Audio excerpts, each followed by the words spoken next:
Ça va vous arriver, ça va m'arriver à moi aussi. Cette intro est la même que la dernière. Ça va t'arriver, ça va m'arriver à moi aussi. Êtes-vous coincé dans une boucle spatio-temporelle? Qui sommes-nous? Alors oui, ces intros sont les mêmes, mais en même temps, le sommeil et la mort, ça se ressemble un petit peu. À part que le sommeil, t'as des chances de survivre. Wikipédia définit littéralement le sommeil comme une perte de conscience du monde extérieur. Et bah aujourd'hui, on va plonger à l'intérieur de cette inconscience et voir qu'est-ce qui se passe quand on dort.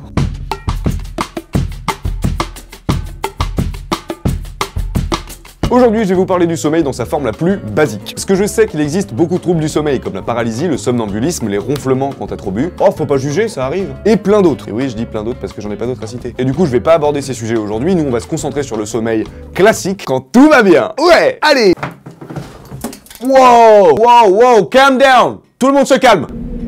Je suis tout seul. Je me calme. Oh, mais putain, mon plan.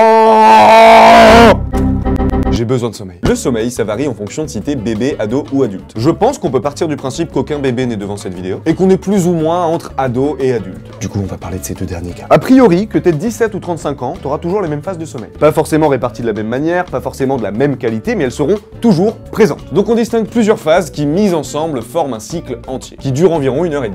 Et donc ces phases, tu les vois passer plusieurs fois au cours d'une seule et même nuit. La première phase, c'est l'endormissement. Là, il n'y a pas grand chose à dire, c'est le moment où tu t'endors, l'endormissement, d'où le nom.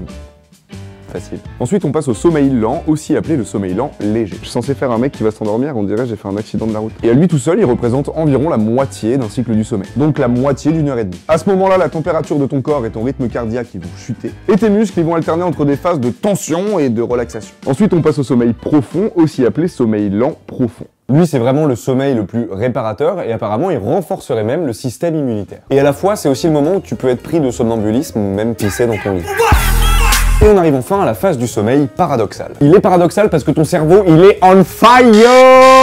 Son activité est intense, alors que tes muscles, eux, ils sont complètement relâchés, ils sont paralysés. Uniquement les yeux peuvent bouger, même pas les paupières, vraiment juste les yeux. Et cette espèce de paralysie, elle est générée par des neurones de ton cerveau qui vont venir bloquer d'autres neurones, des motoneurones, qui sont situés dans la moelle épinière. Et ça tombe bien que tu puisses pas bouger ton corps, parce que généralement, c'est le moment où tu vas rêver. Et personne n'a envie de faire des mouvements issus d'un rêve dans la vie réelle. Voilà, si t'es en train de te fight avec une abeille qui fait la taille d'un immeuble, t'as pas envie de le recréer dans la vraie vie, quoi, si tu veux. On a fini avec les phases du sommeil, et maintenant, concrètement, dans ton corps, il se passe quoi quand tu dors? Déjà, rappelons-nous que l'être humain est un être diurne, fait pour être éveillé quand il fait jour, et endormi quand il fait nuit. Donc tout notre corps, il est un peu optimisé pour agir de cette manière-là. Toute notre attention, notre concentration, la coordination de nos mouvements, la force de nos muscles, bref, tout ce qui peut nous servir quand on est éveillé, bah c'est optimiser la journée. Parce que le soir, faut dormir.